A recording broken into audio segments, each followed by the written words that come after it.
I am a 25 years old female, my girlfriend, Molly, female 27 years old. For the last 6 months started with a joke that I've already made clear that I don't like. It consists of her saying no quickly to anything I ask. I know it sounds silly, but I ask her to get a glass of water for me. She says no, and after 1 minute, I'm almost getting up. She says she's joking and gets some water. I ask her to wash the dishes. She says no. I say I love you. She says no. I ask her to take her clothes. She says no. Everything is joking, and after 30s/1 minute, she does it, but she is addicted to doing it. I've already made it clear several times that I don't like it, even more so in I love you. She's the only person I can say that. So it's special to me. And there are things that are serious, and I need her to answer seriously. And if she says no to everything jokingly, I can't tell when she's saying a real no. It's already happened. I keep saying this is boring and I don't like it. She stops doing it and goes back to doing it after a week.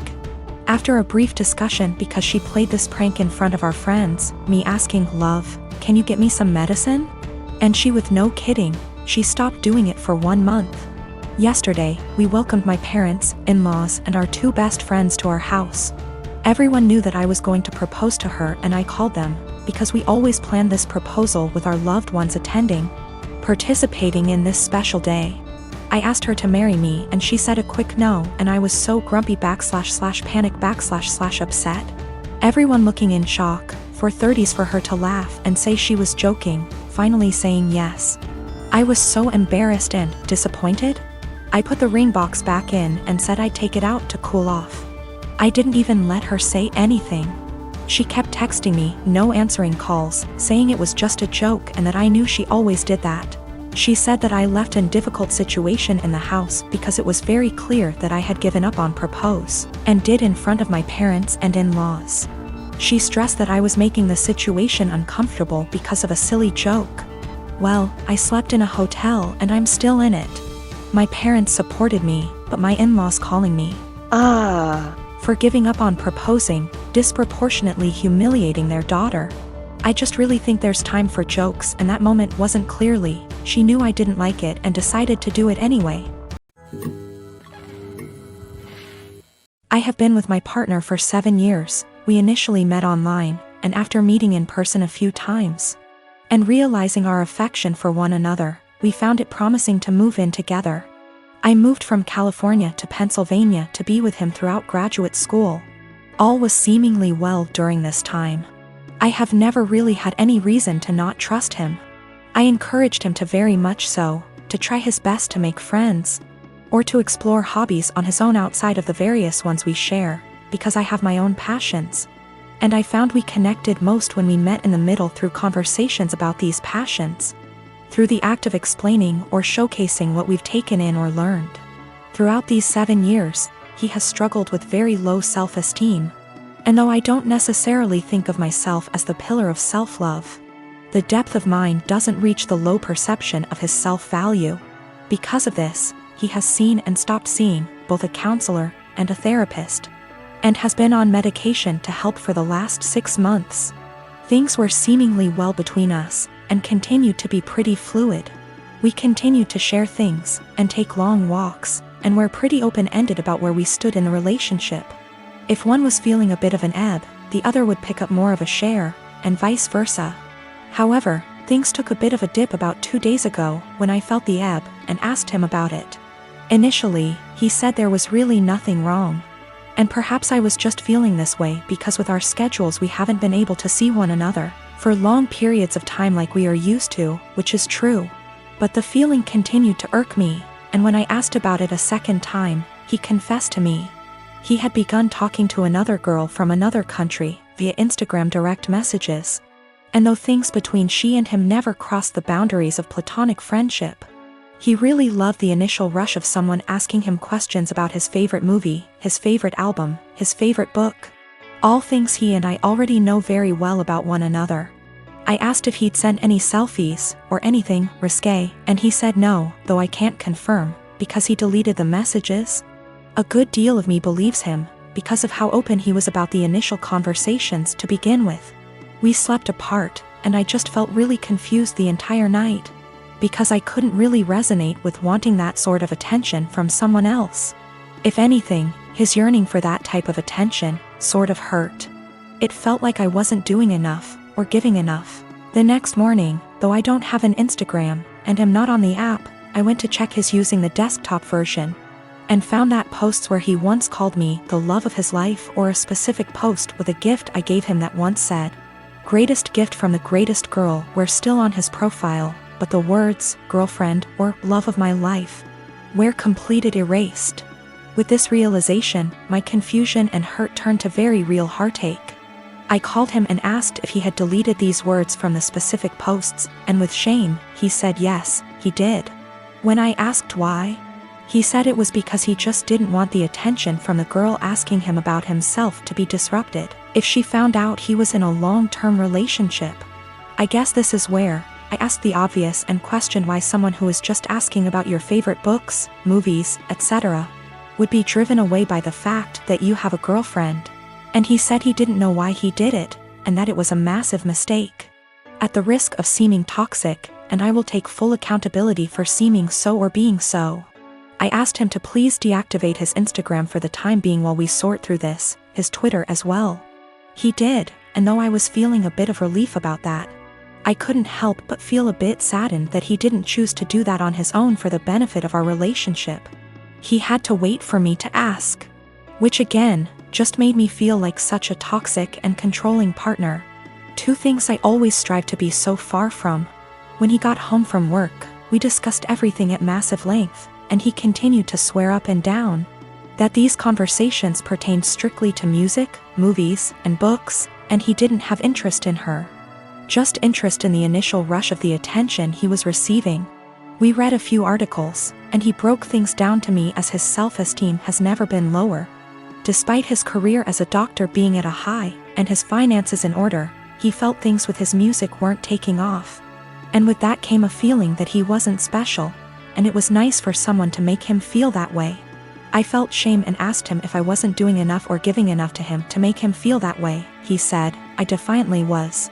But my love, and attention and affection, became a pillar he could rely on, and got used to, so with new attention came a rush. And he liked that. I asked him if he wanted to be single, and find that rush in dating new people. And he kept insisting that that's so far from what he wants. He wants to remain a couple, and do all he can to work on these things together. Though I can't help but correlate that feeling he enjoys with the feeling of a first date. Which hurts, of course. I told him I didn't really see how we could move past this because there was nothing much for me to make an attempt to work on moving forward. This seems to be a self-stemming problem that I emphasize with, but just don't want to be on the receiving end of the counter effects. So though it is incredibly uneasy to begin to think of how difficult it'll be to begin again, it is just as difficult to think about how difficult it would be to stay and try to rebuild back up an issue that I feel like just a bystander. When it comes to this has all been very painful, and if this comes to an end, I just want it to be as civil and as possible. He deserves to love himself, but not at the expense of the love we have between us. I deserve love that is stable and comforting, and not laced with newfound paranoia. Despite this all, my heart is still very much in this, of course, and he has been very vocal about how it was just one mistake. Nothing happened, we can work through this, etc. And I secretly keep hoping he will make a step, any step really, to showcase these words and implement action, seek a new therapist. Find the two of us a relationship counselor, buy a book on self-help or on how couple conquer affairs, anything at all. Without me having to be the one to ask him. I just want him to have that yearning that he continues to say he has, but instead of saying it, I was him to show me. That makes me irrational or just plain dumb. I believe to be in a state where I can handle either answer. Or something completely different just the same. Do all think I'm blowing something completely out of proportion? Given how this was an exchange of conversation between him and another girl for just a few days. And his erasure of me on his profile was only for about 2 days? This has been a first in this relationship, this has been a first in my life truthfully. I just felt completely vulnerable and isolated. I am a 45-year-old woman, my husband and I have a 15-year-old daughter Kate and a 9-year-old son Sam. My husband has a brother and a 40-year-old sister, Eva. Eva and her husband James have a daughter, Allegra. She is also 15 years old. Kate and Allegra have always been compared in the family. From the time they were born, it seemed to be a competition of who would walk first, talk first, do more, achieve more. And Allegra was always first. I won't go too much into detail about Allegra because that's not really the point, but I will say she's a beautiful, intelligent, truly one-of-a-kind girl, and her parents have done a great job raising her. My in-laws fell in love with her and think she hung the moon. This bothered me and made me sad for Kate, but I let it go for the most part. There's no doubt in my mind that they love all the kids equally, but out of the two girls you can tell who they admire more. Every summer, the whole family visits a holiday home that Eva shares with my in-laws. Over the summer, Kate met a boy, Luke, who was also holidaying in the area. They started dating. This was Kate's first experience with boys. Allegra had friends who were nearby, so for our first few weeks we didn't see her much. About 3/4 of the way through the holiday, Kate invited the boy she'd been seeing to dinner. Allegra was told to come, and afterwards she would be going to a party. At the dinner, it was clear that Luke was very attracted to Allegra. After dinner, Luke decided he would go to the party Allegra was going to, as he had also been invited. They both asked Kate to go, but she wasn't allowed and was very upset. My husband and I felt it was not a safe or appropriate environment at her age. Eva informed us, because she knows we do not allow Kate into these environments, that it was an adult party, where there would be drinking and possibly other things going on. Allegra has grown up in a place where these kind of things are much more normal. And Eva and her husband made the choice to let Allegra live those experiences. From what I know and have seen, she handles it exceptionally and it has not caused any issues. However, it is not the way we have chosen to parent Kate, and so we didn't allow her to go. The next morning, Allegra came downstairs and asked to talk to me and Eva. She said at the party Luke was flirting with her and showed her some messages he'd sent her. We decided we would all talk to Kate. Kate spent the next 2 days miserable. When she finally came out of her room, Kate was caustic and everyone was getting a bit fed up with her attitude. Eventually, my father-in-law jokingly said, "Your mistake was introducing him to Allegra. How did you think that was going to go for you?" My mother-in-law told him off but added that Luke handled it terribly, but the outcome was sort of inevitable. Kate left the table in tears. We managed to get through the rest of the holiday, but when my husband brought up plans for Christmas, Kate refused to go. She said she couldn't bear being ridiculed by her own family and constantly compared to Allegra. After seeing how much this was affecting her, I spoke to my husband and said we shouldn't go. He argued that it would be wrong to let Kate take away time with family just because of a boy. I reminded him that this has been happening since they were born, but he said that we can't shield Kate from every special person in the world. He said he would talk to his parents about their comments, but that we should not set a precedent of letting Kate run away from reality. 6 years ago, my son Matthew had a daughter with his now ex-wife Josie. I have always thought of Josie as my own daughter, so when they divorced 7 years ago due to my son cheating, I was conflicted and disappointed. Josie wasn't particularly close with any of her family, so my husband and I naturally took them in. Josie was an angel. She had insisted that we didn't have to lift a finger more than before we had taken them in, and though she was hurt, she kept civil around Matthew. My husband and I held a huge hand in raising their daughter Ruth, because Matthew remarried less than a year later and now has a 4-year-old son after disowning Ruth. 2 years ago, my husband was diagnosed with lung cancer. It was hard on everyone, especially Ruth. They were extremely close. She told him about her girlfriends and boyfriends before anyone else and has always wanted him to be the one to walk her down the aisle. At her wedding, Matt rarely ever visited and didn't answer our calls, often saying that we had other kids, so it wasn't like my husband was dying lonely. Last night Matt stopped by to talk about inheritance. He never mentioned Josie nor Ruth and hinted that he thought he should get more inheritance than his siblings the entire time. My husband and I shared awkward looks until he decided to cut in. He explained that everyone would get a piece, but he'd focus more on Ruth and Bonnie, one of our other grandkids. Matt got angry and said that Ruth was just a bastard and that his son deserved more than her. My husband got furious after that and left the room, saying that he wouldn't include Matthew at all. Matt yelled back and turned to me saying that Ruth wasn't worth it because she'd just grow up to be a whore like her mother. I told him that I'd rather have her mother as my daughter than him as my son and insisted that he leave. I'm getting phone calls from Matt's wife and family friends saying that my husband and I overreacted, and he was just angry that we were playing favorites. To clear some things up, Josie did not cheat on Matthew. Josie and Matthew met later in college and Josie was known as a party girl.